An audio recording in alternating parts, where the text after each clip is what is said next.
Hello guys नमस्कार मैं आन এটা মোৰ নতুন ব্লগলৈ আপোনালোকক স্বাগতম জনাইছো। আমি আজি এটা বৰ্তমান যাবলৈ লাইছো তিনচুকীয়া টিলিঙা মন্দিৰলৈ বুলি। মই আৰু মোৰ বন্ধুজন দুইজন মিলি বাইকৰ হেদি যাত্ৰা কৰিবলৈ আৰম্ভ কৰিছো টিলিঙা মন্দিৰলৈ বুলি।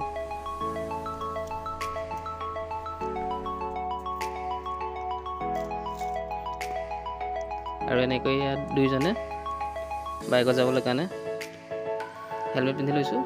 এতিয়া আমি যাবলৈ ৰেডি হৈছো আৰু ইয়া লাহে লাহে আমি এনেকৈ আগবাঢ়ি গৈ আছো।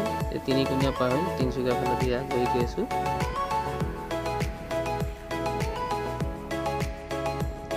আপোনালোকে বাৰু ৰাস্তাটো কোনে কোনে চিনি পাইছে বাৰু জনাবচোন। এয়া আমি লাহে লাহে গৈ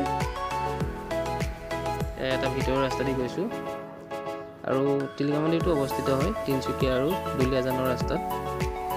ঠাইডোখৰ নাম হৈছে বৰদুবি। আমি দুইজনে এনেকৈ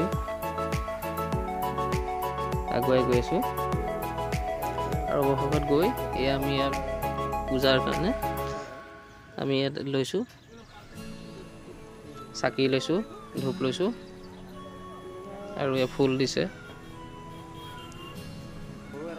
আমি এইখিনি লৈ মেলি এনেকৈ এতিয়া মন্দিৰৰ ভিতৰত যামগৈ। এই টিলিঙাও লৈ লৈছো, বিশেষকৈ টিলিঙা মন্দিৰলৈ অহাৰ টিলিঙা বান্ধিবই লাগিব, সেই টিলিঙাও ললো আৰু এয়া আমি চাকি দিলো, ধূপ দিলো। এতিয়া আমি ৰঙা সূতাই পাক দিব লাগিব।